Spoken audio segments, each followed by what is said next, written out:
1 and KUAZ Tucson 1550 AM.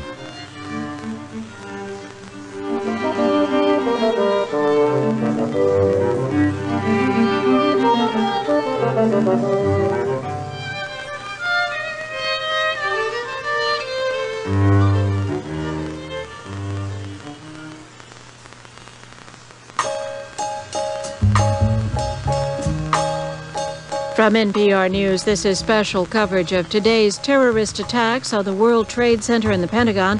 It's possible that thousands of people have been killed. The United States military is on high alert. President Bush has vowed to hunt down those responsible for the worst terrorist attack in this country or anywhere.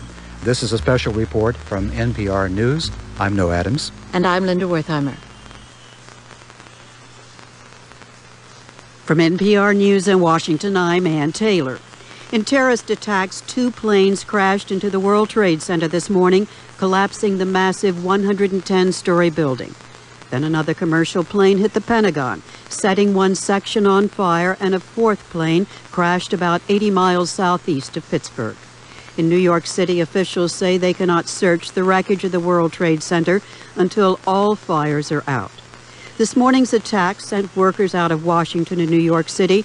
For many people, getting out of Manhattan has been a struggle.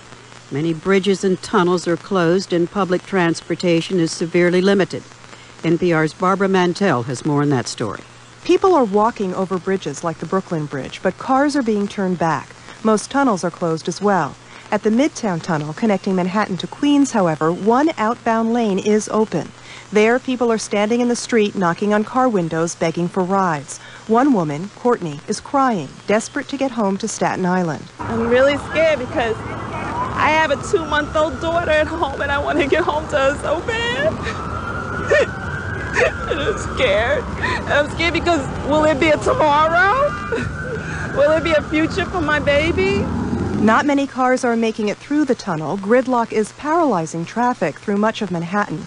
Eva is sitting in her Nissan. She's gone half a block in half an hour. So I have a tank of gas. So I don't know how far we can get there, and just try to stay calm, Eva says she has no idea which bridge or tunnel she's going to be able to eventually use. For NPR News, I'm Barbara Mantell in New York. In the wake of this morning's attacks on the World Trade Center and the Pentagon, police forces in several cities are in a state of high alert, and some states have mobilized their National Guard forces to help out. NPR's John Nielsen has more on that story. Every federal building in the nation's capital was evacuated this morning after the crash and fire at the Pentagon.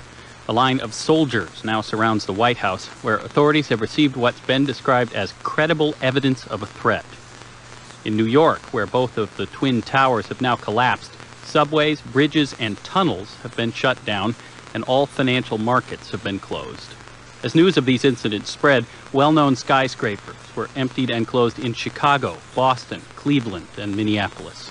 Extra security measures have also been taken at the country's most important oil pipelines and electric power plants.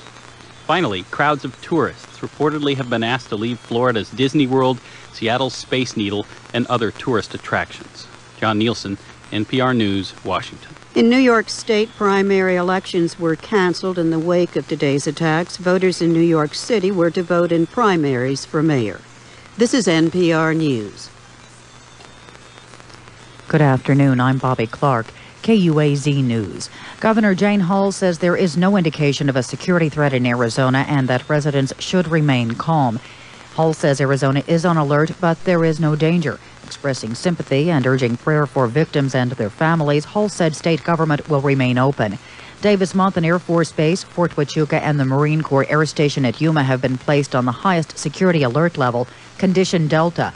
Luke Air Force Base has also increased security levels, but a spokesman declined to elaborate. Arizonans have been turning out by the hundreds at Red Cross blood centers in Tucson and Phoenix to aid victims of the terrorist attacks. The Phoenix Center is going to try to handle some 200 donors today while asking another 400 to 600 to come back another time. Donors have been waiting 4 to 5 hours outside Red Cross centers in Tucson. Blood donations are going to be expanded within the next few days. Tucson Water and the city of Tucson have heightened security measures in the wake of the terrorist attacks. Customer service representatives of Tucson Water have received calls of concern about rumors that the water supply has been contaminated, but Tucson Water officials say those rumors are false. The integrity of the Tucson water distribution system is being maintained. Tucson water staff is thoroughly trained to react promptly if evidence of system tampering is discovered, and water officials say they will take all necessary actions to ensure that the water supply is safeguarded. Arizona activated its emergency operations center following the terrorist attacks today. Governor Hall, as I said, indicates there is no security threat in Arizona and that residents should remain calm. The Office of Emergency Services in Pima County also was activated today. At least 17 agencies and 30 people are manning the center to coordinate any emergency response needed in Pima County and Tucson.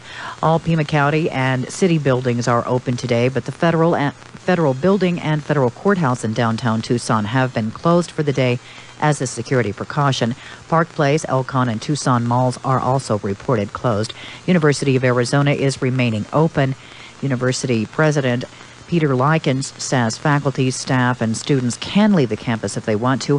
However, he wanted to leave the campus open to provide some structure for those who might need it.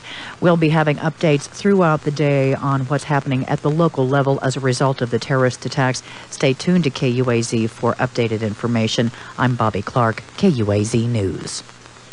This is special coverage from NPR News of today's terrorist attacks. I'm Robert Siegel in New York. And in Washington, D.C., I'm Linda Wertheimer. And I'm Noah Adams. Today, the worst act of terrorism anywhere, ever. Perhaps thousands were killed. 4 commercial jets were hijacked and crashed into civilian and military targets. 2 into the World Trade Center, 1 into the Pentagon, 1 outside Pittsburgh. President Bush ordered the nation's military to high alert status. All flights in the U.S. were grounded. All the financial markets were closed. And many federal and state offices around the country were closed to protect against